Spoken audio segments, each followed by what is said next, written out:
کچھ دنوں کے لیے، ایک تو بالکل شروع میں جو رک گئی تھی فترت وحی، اس کے علاوہ پھر ایک موقع آیا ہے کہ کچھ عرصے کے لیے بہت دن گزر گئے تو جبرائیل نہیں آئے، اور آپ کے اوپر ایک شدید قسم کی جو ہے وہ پریشانی طاری ہو گئی۔ کچھ لوگوں نے بھی طعنہ دینا شروع کر دیا، کچھ عرصے سے محمد تم نے کوئی نئی وحی نہیں سنائی، کیا ہوا تمہارا شیطان کیا چلا گیا بس؟ کوئی ایسا بھی بتایا گیا کہ ایک دفعہ کئی راتوں تک آپ رات کو اٹھے نہیں،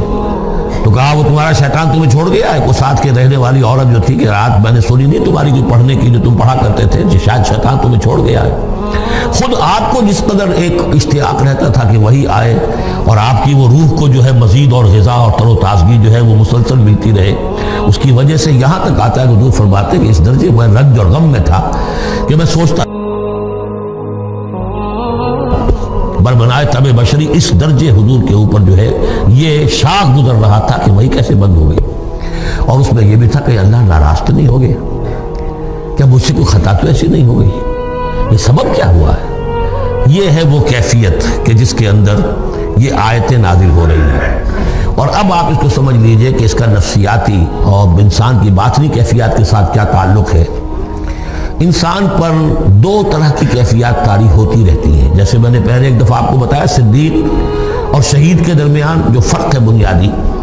کہ کچھ بنیادی طور پر لوگ ایکسٹروورٹس ہوتے ہیں، کچھ بنیادی طور پر انٹروورٹس ہوتے ہیں۔ ایکسٹروورٹس کھیل کود بھاگ دوڑ، لوگوں سے ملنا جلنا، گفتگو ہے، اسے دھکا دے دیا، اسے مذاق کر لیا، اسی میں وہ خوش رہتے، بڑے مگن رہتے، تنہائی انہیں کاٹ کھانے کو دوڑتی ہے۔ اور ایک انٹروورٹس ہوتے ہیں کہ وہ مجلس وغیرہ کو نہیں ہوتا، اپنے تنہائی میں کہیں بیٹھے غور و فکر کر رہے ہیں، سوچ بچار کر رہے ہیں، انہیں وہ مجلس سے زیادہ اپنا گوشہ تنہائی جو ہے وہ زیادہ عزیز ہوتا ہے۔ تو یہ دو مزاج اللہ نے بنائے ہیں۔ اسی طرح ہر انسان کے اوپر آلٹرنیٹلی کچھ کیفیات آتی ہیں جس کو ہم کہتے ہیں میرا موڈ آف ہے، ایک طرح قبض سا ہو جاتا ہے طبیعت میں بندش سی ہوتی ہے، کسی وقت اسی شخص کے اندر پھر انشراح سا ہو جاتا ہے، پھر ہنسنے بولنے کو جی چاہتا ہے، گفتگو کرنے کو جی چاہتا ہے۔ تو یہ کیفیت جب انسان کی روحانی زندگی سے متعلق ہو جائے تو اس کو پھر صوفیہ نے نام دیا قبض اور بسط۔ کبھی طبیعت میں انشراح ہے، انبساط ہے، طبیعت جو ہے وہ آبادہ ہے، ہر چیز میں روشنی کا پہلو آدمی دیکھ رہا ہے، ہر چیز کے اندر آپ کو معلوم ہے ایک تاریک رخ بھی ہوتا ہے کسی معاملے کا اور روشن رخ بھی ہوتا ہے، اس وقت انسان روشن رخ کو دیکھتا ہے۔ اور ایک وقت میں آتا ہے کہ طبیعت میں بندش سی لگ گئی ہے، جیسے اندر کوئی پکڑ لیا کسی نے، اب طبیعت جو ہے وہ بھی اپنے اندر وہ انقباض محسوس کر رہی ہے، اور پھر آدمی پیسیمسٹک ہو جاتا ہے، نا امید سا ہوتا ہے، پھر اسے ہر معاملے کا تاریک پہلو زیادہ نظر آنے لگتا ہے۔ تو یہ قبض اور بسط کی کیفیات ہیں۔ جب کبھی قبض کی کیفیت ہو، قاضی ثناء اللہ پانی پتی رحمۃ اللہ علیہ نے تفسیر مظہری میں لکھا ہے کہ قبض کی کیفیت میں اس صورت کا پڑھنا تریاق ہے، جس طرح حضور صلی اللہ علیہ وسلم کے لیے گویا کہ اس وقت جو وحی کا بند ہو جانا تھا وہ گویا کہ ایک طرح کے انقباض اور قبض کی کیفیت پیدا ہوئی تھی، اس میں اب اللہ تعالیٰ فرما رہے ہیں وَالضُّحَىٰ، قسم ہے دن کے دھوپ چڑھنے کے وقت کی، وَاللَّيْلِ إِذَا سَجَىٰ، اور قسم ہے رات کی جبکہ وہ چھا جائے یا ساکن ہو جائے، سجا کے دونوں معنی ہے سکون۔ اب دیکھیے ان دونوں کو کیوں لائے، اس لیے کہ صبح ہے، حرکت ہے، برکت ہے، چلنا ہے، دوڑنا ہے، ہر شخص جا رہا ہے، ادھر جا رہا ہے ادھر جا رہا ہے، رات کو سکون ہو گیا، تاریکی چھا گئی اور شور سنگامہ ختم ہو گیا۔ لیکن یہ رات اور دن دونوں ضروری ہے انسان کے لیے،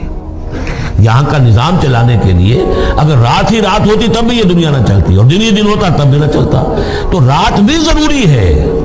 اسی طریقے سے نفس انسانی کے لیے کبھی کبھی قبض کا وقفہ بھی ضروری ہے۔ آپ اسے یہ نہ سمجھیں کہ اللہ تعالیٰ ناراض ہو گیا، یہ بھی ہماری تربیت کا ایک سمجھیے کہ ایک جز ہے۔ ما ودعک ربک وما قلی، آپ کے رب نے آپ کو رخصت نہیں کیا ہے، نہ ہی وہ آپ سے ناراض ہوا ہے۔ وَلَلْآخِرَةُ خَيْرٌ لَكَ مِنَ الْأُولَىٰ، اور اس کے بعد جو وقت آئے گا اس قبض کے بعد وہ پہلی سے بھی بہتر ہوگا۔ اور میں حیران ہوتا ہوں کہ کیسے غالب نے وہ بات کہی ہے کہ جو بالکل ترجمانی ہے اس کی، رکتی ہے میری طبع تو ہوتی ہے رواں اور، یعنی یہ کہ جب میری طبیعت کے اوپر کبھی کبھی رکاوٹ سی آ جاتی ہے، اب شعر جو ہیں اچھے نازل نہیں ہو رہے، لیکن جب وہ رکاوٹ سے میں نکلتا ہوں، اس قبض سے نکلتا ہوں، رکتی ہے میری طبع تو ہوتی ہے رواں اور، اس لیے کہ اس قبض کے بعد جب مرحلہ آتا ہے انبساط کا اور انشراح کا تو وہ ایک قدم آگے ہوتا ہے، آدمی اس پہلی کیفیت سے ایک درجہ جو ہے اس کا بڑھ چکا ہوتا ہے۔ وَلَلْآخِرَةُ خَيْرٌ لَكَ مِنَ الْأُولَىٰ، یقیناً پچھلی ہر گھڑی، ہر ساعت اور ہر قبض کے بعد آنے والا انبساط آپ کے لیے پہلے سے اونچا درجہ لے کر آئے گا۔ وَلَسَوْفَ يُعْطِيكَ رَبُّكَ فَتَرْضَىٰ، ان قریب آپ کا رب آپ کو اتنا کچھ دے گا، اتنا کچھ دے گا، آپ کی محنتوں کے وہ نتائج سامنے آئیں گے کہ آپ راضی ہو جائیں گے۔ اب دیکھیے پچھلی صورت ختم ہوئی تھی وَلَسَوْفَ يَرْضَىٰ،